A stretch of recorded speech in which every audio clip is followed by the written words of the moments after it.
Olá, meu nome é Arthur Vils e hoje eu vou apresentar o trabalho final da disciplina Ondas, ministrado pelo professor Antônio Madeira, juntamente com Larissa Silva e Yasmin Mello. O tema do nosso trabalho é Conceitos, Desafios e Solução na Iluminação e Sonorização de Ambientes. Analisando alguns ambientes possíveis e movido minimamente por gostos pessoais, o nosso grupo escolheu abordar o tema descrito aplicando em estádios de futebol, por ser algo presente na maioria da vida dos brasileiros e, ao mesmo tempo, ser desafiador tanto no campo da iluminação como da sonorização. Por contextualização, os desafios começam na hora de anular sombras que atrapalham a visualização enquanto a prática do esporte, principalmente nos extremos do campo, por abrigarem os goleiros, né, que são as peças-chave para os jogos, e por conterem um grande número de jogadores em momentos decisivos, o que geraria um maior número de sombras projetadas, podendo ser um impeditivo de inúmeras maneiras. Pelo outro lado, em aspectos de sonorização, é sabido que o intuito dos estádios futebolísticos não é transmitir sons para terceiros que estão fora, embora algumas apresentações musicais possam acontecer no mesmo. O desafio, nesse caso, seria manter uma acústica de forma a não deixar escapar totalmente esses sons, para não poluir sonoramente os arredores dos estádios e levar o som de maneira uniforme a todos os presentes, mas, ao mesmo tempo, não ser danoso, visto o elevado número de decibéis durante as partidas e as apresentações. Olá, bom dia, me chamo Yasmin e vou falar sobre a iluminação dos estádios. Primeiramente, precisamos entender alguns conceitos para falar desse assunto. O primeiro conceito é de fluxo luminoso. O que é o fluxo luminoso? Ele define a quantidade de luz gerada por uma fonte de luz. Para lâmpadas que emitem luz em todas as direções, a quantidade de luz gerada é especificada por lumens. E também temos a unidade de lux, que é derivada do SI e é usada para medir o fluxo luminoso por unidade de área. A intensidade luminosa é o fluxo luminoso irradiado na direção de um determinado ponto. Essa situação é denominada candela, também uma unidade do Sistema Internacional. A iluminância é a medida de quanto o fluxo luminoso é espalhado em uma determinada área. O fluxo luminoso, em lumens, pode ser considerado como uma medida da quantidade total da luz, de luz visível, e a iluminância como uma medida de intensidade da iluminação daquela superfície. No próximo slide, vemos aqui uma exemplificação da definição de luminância, fluxo luminoso e a intensidade luminosa candela. Agora, falando sobre a iluminação dos estádios, a qualidade da iluminação do campo de futebol, ela depende principalmente do nível de iluminação naquele local. A iluminação média e um controle de brilho. Os níveis de iluminação exigidos por atletas e espectadores são diferentes, porque eles estão em posições diferentes. Os níveis de iluminação exigidos são relativamente baixos em relação aos atletas. No entanto, para que o público assista ao jogo, a iluminação precisa aumentar à medida que aumenta a distância de visualização. E para cada tipo de estádio, vai exigir regras e especificações para iluminações. O maior nível de especificações são para estádios que são televisionados, tanto nacionalmente quanto internacionalmente. Um dos desafios para os estádios é a visibilidade. Os critérios de visibilidade são contraste, o estado de adaptação dos olhos, ausência ou restrição de ofuscamento, tamanho aparente do objeto e velocidade aparente do objeto. O contraste entre os jogadores e objetos do jogo contra seu fundo é de primordial importância. O estado de adaptação do olho determina a visibilidade ao contraste. O ofuscamento pode ser extremamente prejudicial, chegando a interferir no desempenho dos jogadores ou atletas. No que diz respeito ao tamanho do objeto, a sua velocidade aparente, quanto menor ele for e mais rápido o seu deslocamento, maiores são as exigências para contraste, estado de adaptação e ofuscamento. A luminância, ela depende do fluxo incidente e da refletância. As superfícies refletantes são o objeto do jogo, a vestimenta do jogador, a superfície do campo ou da quadra e as arquibancadas e os espectadores. Uma vez que as superfícies horizontais são prevalecentes para quase todos os esportes, a iluminância horizontal, que influi do estado de adaptação do olho, é o primeiro fator a ser considerado para uma boa visibilidade. Porém, outros fatores, como a iluminância vertical, a distribuição uniforme, a participação da luz no reconhecimento da forma tridimensional, são igualmente importantes. Há níveis de iluminância são recomendáveis, como existem as especificações. Para os que atuam na partida, jogadores, juízes e treinadores, São 300 lux seriam suficientes, garantindo conforto visual e reduzindo drasticamente o ofuscamento.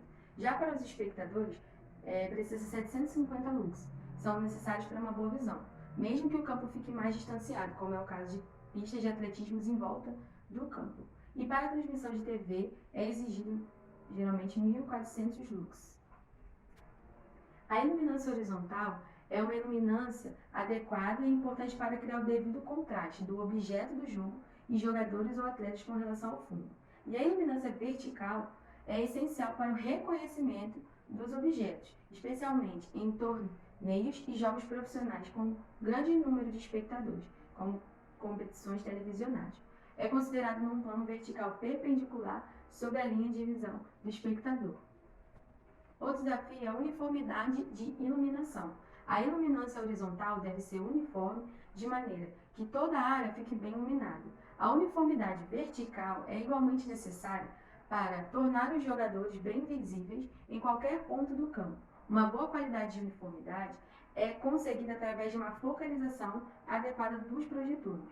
E o ofuscamento também é um grande desafio dentro dos estádios, pois os fatores que influenciam o ofuscamento são a posição, a altura e montagem e pontos de focalização dos projetores individuais, intensidade luminosa e distribuição de luz dos projetores e eventuais acessórios, o estado de adaptação do olho produzido pela iluminância do fundo. O ofuscamento é evitado com os devidos conjuntos de projetores, lâmpadas e reatores instalados em posições e alturas convenientes, mas ele nunca é eliminado totalmente. Um fator para evitar o ofuscamento é a escolha de projetores de aberturas ópticas adequadas. Em postes nas laterais ou próximos das laterais do campo, deve-se optar por modelos de facho aberto. Já nos que ficam nas diagonais ou nas laterais distantes, é indicado o uso de projetores de facho concentrado. Além dos postes, costumam ser instalados também projetores nas catenárias ao longo das marquises ou em estruturas criadas para esta finalidade. Outro ponto que a gente deve considerar é a altura dos equipamentos de iluminação. Em competições televisionadas, a altura da instalação dos refletores e postes de iluminação deve ser devidamente planejada.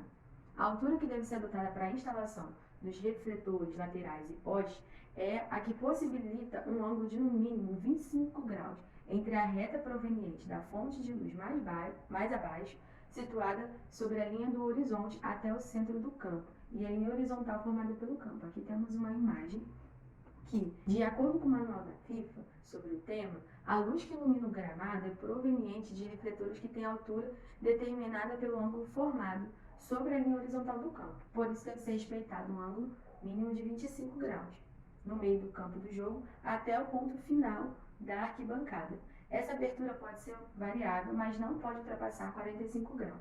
Outra questão importante são as estruturas da cobertura que não podem obstruir a luz dos refletores. A FIFA também estipula a quantidade máxima de luz que pode vazar para a região ao redor do estádio sem causar impactos negativos, tanto na segurança dos pedestres e motoristas, quanto para impedir desperdício. Então aqui nós temos uma imagem informando o máximo de luz permitido e a distância do perímetro do estádio. As lâmpadas mais recomendadas para os estádios são as de vapor metálico de alta pressão, com temperatura de cor de 5.800 Kelvin, que corresponde à luz do dia, sendo aceitável 4.000.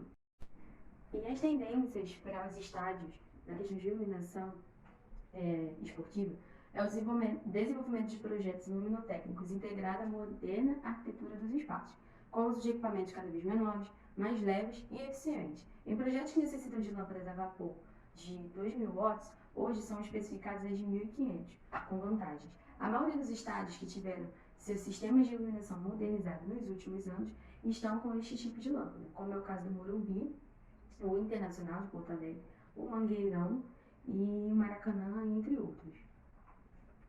A temperatura de cor nos estádios é mais recomendável que sejam frias e com temperaturas que têm em média 6.500 Kelvin. Dessa maneira, o campo de futebol recebe a claridade perfeita para que se entregue uma boa visibilidade, sem excessos que possam incomodar ou ofuscar a visão dos jogadores.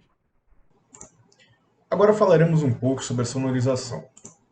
Quando falamos de sonorização em estádios, a qualidade acústica de um ambiente vai depender de um cuidadoso estudo de planejamento no projeto de arquitetura. No desenvolvimento de um projeto acústico destinado ao conforto humano, as especificações de materiais utilizados no recinto interferem na qualidade acústica do ambiente. São consideradas necessárias informações como o nível de som do exterior, o nível de som do recinto, em função da atividade a ser desenvolvida, a planta de situação do local, plantas baixas, corte latitudinal e transversal do recinto. Os desafios nesse caso estão ligados diretamente aos níveis de atonização e da intensidade sonora.